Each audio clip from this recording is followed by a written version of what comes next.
Hey guys, my name is Serena, and for my book talk, I chose to read the book A Couple of Boys Have the Best Week Ever. It is written and illustrated by Marla Frazee, and it was published by Harcourt in 2008.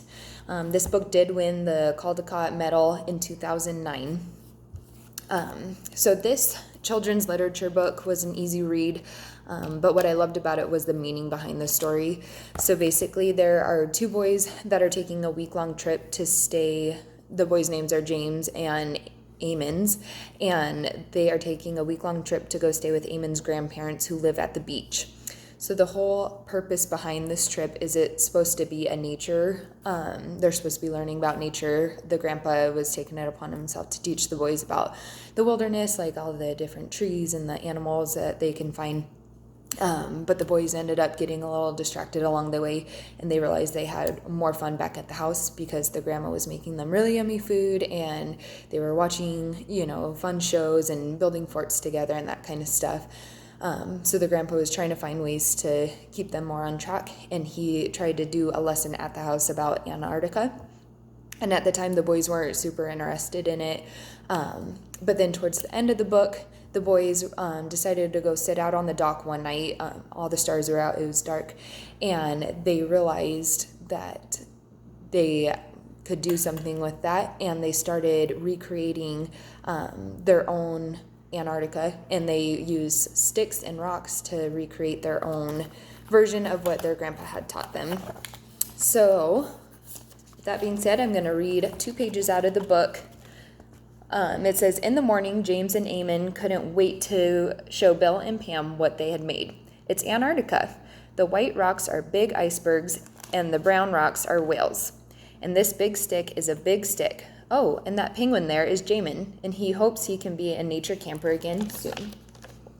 So this is them the next morning on the dock. They recreated Antarctica, and they built what, in their mind, what they thought it would look like.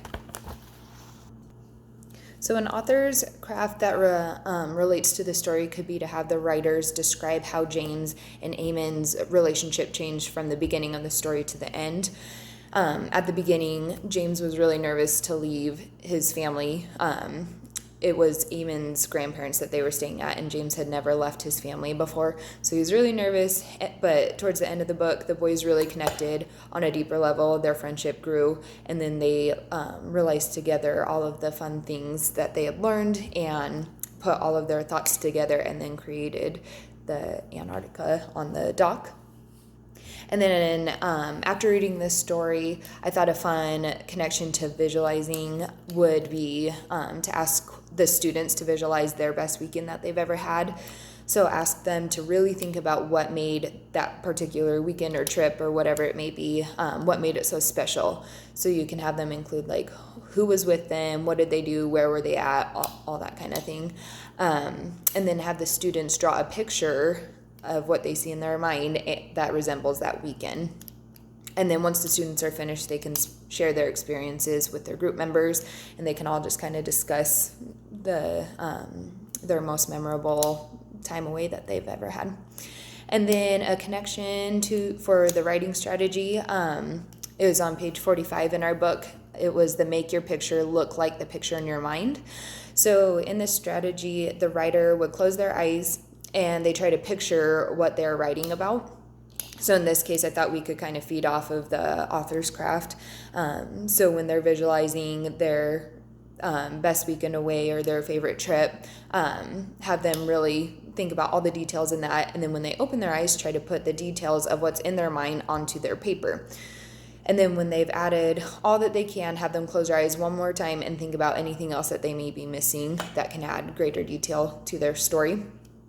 And then I really like the strategy because it helps the writers to imagine their story, which can then make it easier to put on paper. So closing their eyes and really kind of taking them back to where that trip was and how it happened and everything, that gives them a lot more detail that they can write into their paper.